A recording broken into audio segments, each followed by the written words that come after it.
Sir hero 'Shivaji' గారు మన రీసెంట్‌గా 'కోర్టు' మూవీలో కూడా యాక్ట్ చేశారు గదా! ఆయన ఇప్పుడు పోసాని గురించి మాట్లాడారు. అంటే ఆయన ఏమంటున్నారంటే సార్, ఆంధ్రప్రదేశ్ గవర్నమెంట్ పోసాన్ని వేధిస్తుంది. ఇంతలా వేధించాల్సిన అవసరం లేదు. ఆయన క్షమాభిక్ష పెట్టండి, వదిలేయండి అంటూ ఆయన ఆరోపించడం అయితే చూస్తున్నాం. మరి నిజంగా పోసాన్ని ఆ స్థాయిలో గవర్నమెంట్ వేధిస్తుందని అనుకోవాలా? మరి ఆయన కామెంట్స్‌ని ఏ విధంగా చూడొచ్చు? అండ్ ఇంకోటేంటంటే సార్, ఇవాళ సీఐడీ వాళ్ళకి కూడా కోర్టు ఆయనకు కస్టడీకి ఇచ్చేసారు. మరి ఏం జరుగుతుంది పోసాని విషయంలో? మరి ఎప్పుడు బయటకొచ్చే అవకాశం ఉంది? మరి మీరేం చెప్తారు సార్ ఆయన ఆరోపణ?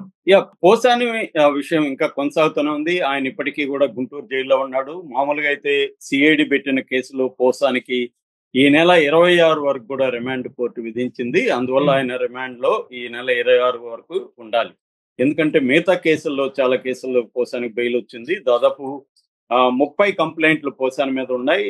దాదాపు 18 కేసుల్లో ఆయనకి బెయిల్ వచ్చింది. బట్ కొత్త కేసులు ఆయన మీద పెడుతూనే ఉన్నారు. ప్రెజెంట్ అయితే ఆయన సిఐడి కేసులో ఆయన బెయిల్ జైల్లో ఉన్నాడు. సిఐడి ఏందంటే ఒక ప్రెస్ మీట్ లో పవన్ కళ్యాణ్‌ని, లోకేష్‌ని వీళ్ళని పోసాని విమర్శించారు. అంటే అసభ్యంగా పదజాలంతో దూషించారు అనేది ప్రధానంగా ఆయన మీద అభియోగం. ఈరోజు పోసాని 10 గంటల నుంచి సాయంత్రం 5 గంటల వరకు పోసానిని సిఐడి కస్టడీకి గుంటూరు కోర్టు అనుమతించింది. సో ఈ టైంలో ఆయన్ని విచారించే అవకాశం ఉంది. దాని తర్వాత మళ్ళీ ఆయన కోర్టుకైతే పెడతారు. అట్ ద సేమ్ టైం ఈ రోజే పోసాని బెయిల్ కి సంబంధించి కూడా విచారణ కోర్టులో రాబోతుంది. సో ఆయనకేమన్నా బెయిల్ గాని వస్తే బయట వస్తారు. లేకపోతే ఇంకా కోర్టులో ఉండే అవకాశం ఉంది.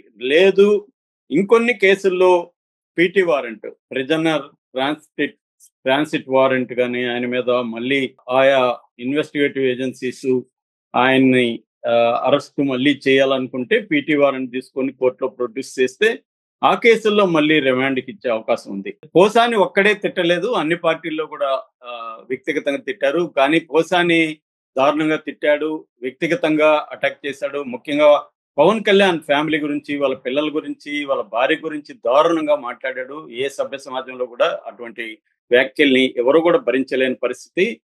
మొన్న చూసాము రేవంత్ రెడ్డిని తిట్టిన దానికి ఇద్దరు జర్నలిస్టుల్ని కూడా ఇదే రకంగా 111 కేసు పెట్టి లోపలేశారు. సో కాబట్టి పోసాని చేసిన నేరానికి, తిట్టిన దానికి ఆయన మీద కేసు పెట్టొచ్చు కానీ ఆయన్ని ఆ నేరాల్లో అరెస్ట్ చేసే పరిస్థితి లేదు లా ప్రకారం. ఆయన్ని ఒక క్రిమినల్ సిండికేట్ లో భాగంగా ఆయన్ని కేసు పెట్టకూడదు మాత్రం ఘోరం. ఖచ్చితంగా వేధిస్తున్నారు, నో డౌట్. సో దాన్నే శివాజీ చెప్పాడు. శివాజీ పర్ఫెక్ట్ గా చెప్పాడు. నిజానికి శివాజీ చాలా బ్యాలెన్స్ గా మాట్లాడాడు. రెండోది, పోసాని చేసిన తప్పుని శివాజీ సపోర్ట్ చేయలేదు. రాజకీయాల్లో వ్యక్తిగతంగా టార్గెట్ చేయడం మంచిది కాదు. ఒకవేళ పార్టీ ఆదేశాల మేరకు టార్గెట్ చేయాల్సి వచ్చినా ఫ్యామిలీ, కుటుంబాల జోలికి మాత్రం వెళ్ళకూడదు. నేను 12 ఏళ్ళు రాజకీయాల్లో ఉన్నాను, నేను ఎవరిని వ్యక్తిగతంగా టార్గెట్ చేయలేదు, అప్పుడే మనం సేఫ్ గా ఉంటాము అని శివాజీ మాట్లాడాడు. అది ఖచ్చితంగా 100% కరెక్ట్. శివాజీ నుంచి ఆ విషయాలను చాలా మంది రాజకీయ నాయకులు నేర్చుకోవాలి. కానీ ఇప్పటికి కూడా కూటమిలో ఉండే అనేక మంది కానీ ఇలాగే మాట్లాడుతున్నారు జగన్ గురించి, మిగతా వాళ్ళ గురించి. సో ఇప్పటికి కూడా దారుణంగా జగన్ ఫోటోల్ని దారుణంగా మార్చేసి అత్యంత క్రూయల్ గా, ఈవెన్ మెయిన్ స్ట్రీమ్ ఛానల్లే కావచ్చు, 5 కావచ్చు, ఇలాంటి ఛానల్లే దారుణంగా ప్రొజెక్ట్ చేస్తున్నాయి. సో ఇది ఈ ట్రెండ్ మారాలి. శివాజీ చెప్పింది కరెక్ట్. పోసాని తప్పు చేశాడు, కాకపోతే ఆ తప్పుకు తగిన శిక్ష కాకుండా వేధిస్తున్నారు అనేది ఇప్పుడు ఆయన చెప్పాడు. మెల్లమెల్లగా ఇండస్ట్రీలో పోసాని మీద సింపతి అనేది అయితే పెరుగుతుంది. ఆయన్ని ఇంత దారుణంగా వేధించడం కరెక్ట్ కాదు.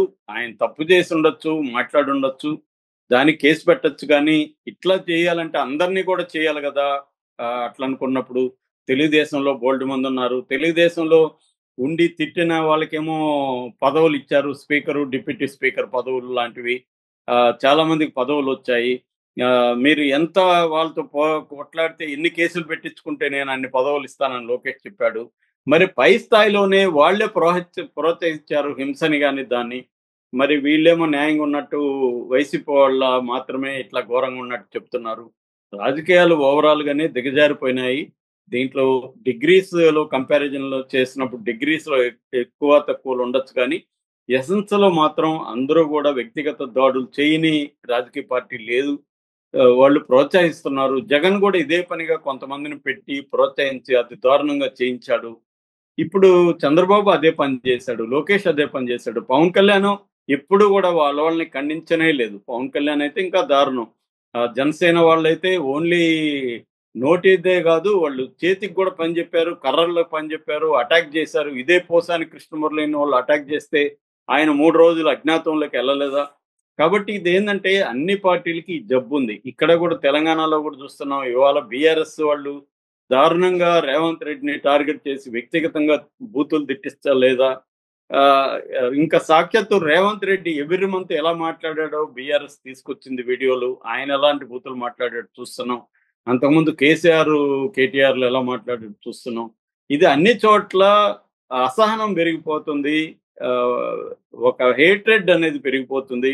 ఇంకా బీజేపీ మతతత్వవాదులైతే మన ఛానెల్‌లో కూడా కామెంట్ ఎలా పెడుతుంటారో చూస్తున్నాం మన వీడియోల కింద. సో, అందరిలో గూడా ఈ వాళ్ళ మీద అంతా కేసులు పెడితే కొన్ని వేల మంది మీద పెట్టాలి నిజానికి. సోషల్ మీడియా మీద బూతుల గురించి మాట్లాడేటైతే నాతో సహా అన్ని రకాల జర్నలిస్టుల మీద బూతులు తిడుతూ, మన వ్యక్తిగతంగా భార్యల్ని, అమ్మల్ని తిడుతూ దారుణంగా కామెంట్లు పెడతారు. మరి వాళ్ళ మీద అంతా కూడా కేసులు పెట్టాలి గదా! పోసాని మీద పెడితే. కాబట్టి ఇక్కడేందంటే అందరూ అలాగే ఉన్నారు. ఆల్ పార్టీస్ అలాగే ఉన్నాయి. సమాజంలో గూడా ఒక టాలరెన్స్ అనేది రాను రాను తగ్గిపోతుంది. సహించడం అనేది మనకంటే భిన్నంగా ఉంటే చాలు వాడు ఎనిమీలాగా డిక్లేర్ చేస్తున్నాడు.